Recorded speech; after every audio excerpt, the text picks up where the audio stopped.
At the top, we have the Philadelphia Eagles. The Eagles are the best team in the NFC by far. They are 8-1 and have looked elite at every level. Carson Wentz has this offense clicking and the defense is good. They are a complete team and are all but guaranteed a playoff spot. They still have 2 games against the Cowboys, so there's a small chance they lose the division, but the Eagles are in great shape. At number 2, we have the Saints.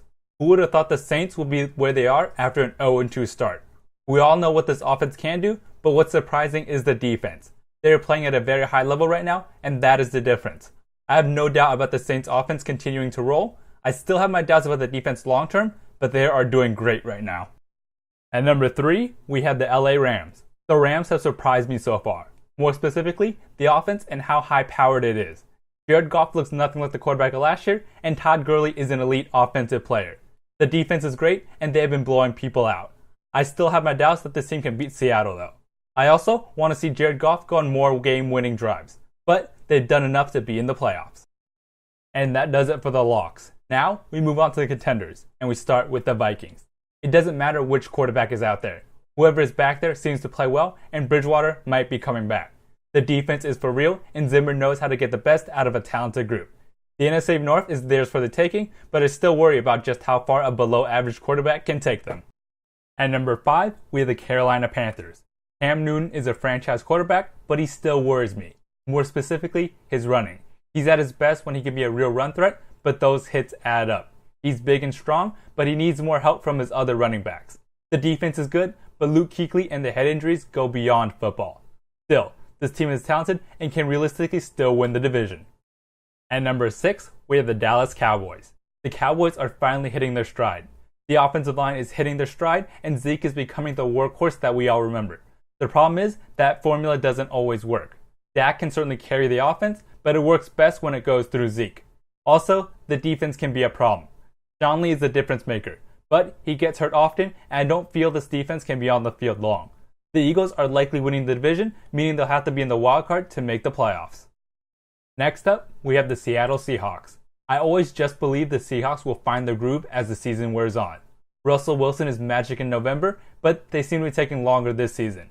The defense isn't quite what it used to be, but the lack of the running game is the major problem. When the weather gets nasty, running the ball is key. Still, I believe in this team, and they will make the playoffs and will win the division from the Rams. At number 8, we have the Atlanta Falcons. The Falcons are an above-average NFL team. Matt Ryan had his MVP year, but has really fallen back down to earth. The offense must go through Julio Jones to be effective. The rest of the team is an above-average NFL team. They have a chance to make noise in the playoffs, but they need Matt Ryan to step up for it to happen. Now, we move on to the Lions. The Lions have a chance to take the division. It's wide open with Aaron Rodgers gone, and Matt Stafford is the best quarterback in the division.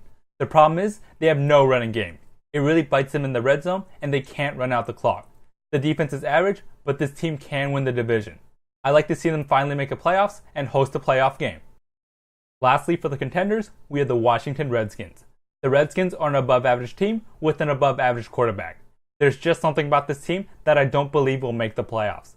They will be close at the end, but will just come up short. The win against the Seahawks in Seattle was impressive, but the Redskins are all but out of their division. Leading the group that would be a surprise, we have the Packers. It really sucks that Aaron Rodgers is hurt. He single-handedly carried the team to victories. The running game is bad, and the defense is terrible. Now, we can just see how bad this team is with Rodgers out.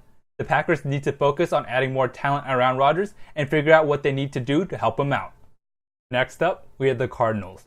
Just like the Packers, the Cardinals' season is derailed by injuries. First, they lost their best player in David Johnson.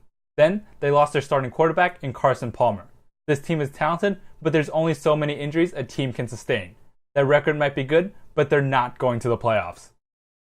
Now, we move on to the Chicago Bears. They have an excellent defense and great running game. The problem is, the passing game is holding this team back big time. More importantly, Mitch Trubisky needs weapons. The Bears are built for the long haul and should focus on helping out Trubisky in the offseason. And with the slimmest of playoff hopes, we have the Tampa Bay Buccaneers. What a disappointment for the Bucs.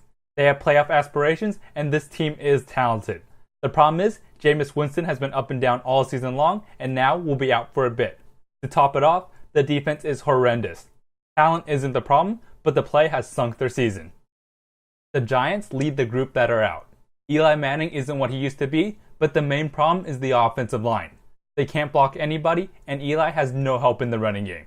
This was a problem last year, as the offense relied on Odell Beckham Jr. to be their entire offense. He's done for the season, as are the Giants. The defense isn't playing anywhere near last year's level, and there are now signs of dysfunction.